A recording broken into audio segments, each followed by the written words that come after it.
Assalamualaikum warahmatullahi wabarakatuh. Salam sejahtera tuan-tuan dan puan-puan. Okey, saya nak tunjukkan kepada tuan-tuan dan puan-puan. Saya dah download apps untuk MacBook. Macam mana kita nak install. Okey. So saya dah download sekarang. Saya boleh tunjuk kat sini, download dah. Okey.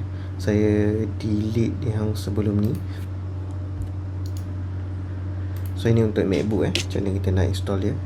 So double click dekat file zip ni yang kita dah download tadi. Okay, so dia tengah archive. Okay, sekejap.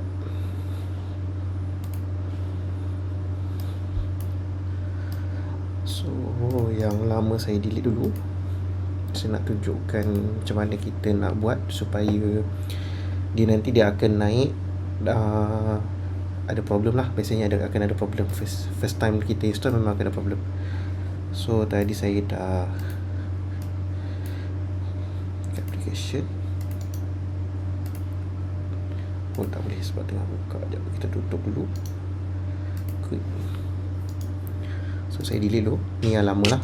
Okay, so ini yang kita baru download tadi. So apa yang buat sekarang adalah kita drag terus ke application. Okay, ke file application ataupun file ni lah, application ni saya dah buka. Sama je, drag je kat mana-mana. Okay, dah masuk ke file application. Kalau kita double click, biasanya tak boleh buka lah. Biasanya dia akan jadi naik damage file. Okay.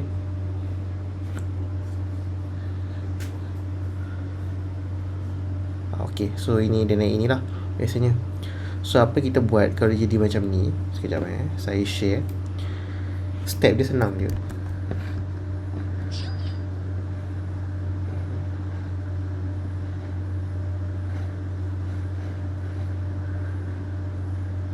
Tak perlu move to bin ni. Tekan je cancel. Sekejap saya share. Untuk kita damage file lah. Dia tulis damage file. Okay, so senang je. Sebabkan file ni dah ada dalam folder application. Make sure dia punya nama AI Lifehost. So apa betul-betul boleh buat adalah pergi tekan search terminal. So kita nak signkan dia supaya kita boleh terus run dia lepas ni. Tekan je, masukkan kod ni. Kod ni saya masukkan juga dalam file Mega nanti. Okay, dan enter. Dan sampailah dia buka apps tu. So next time tuan-tuan nak buka, double click je, tak perlu dah guna terminal ni untuk buka lagi. Okay, so ni untuk first time buka je bila kita masukkan dalam folder application tu. Okay, so itu saja untuk tutorial macam mana nak install. Senang, mudah. So ini untuk Mac. Okay, terima kasih.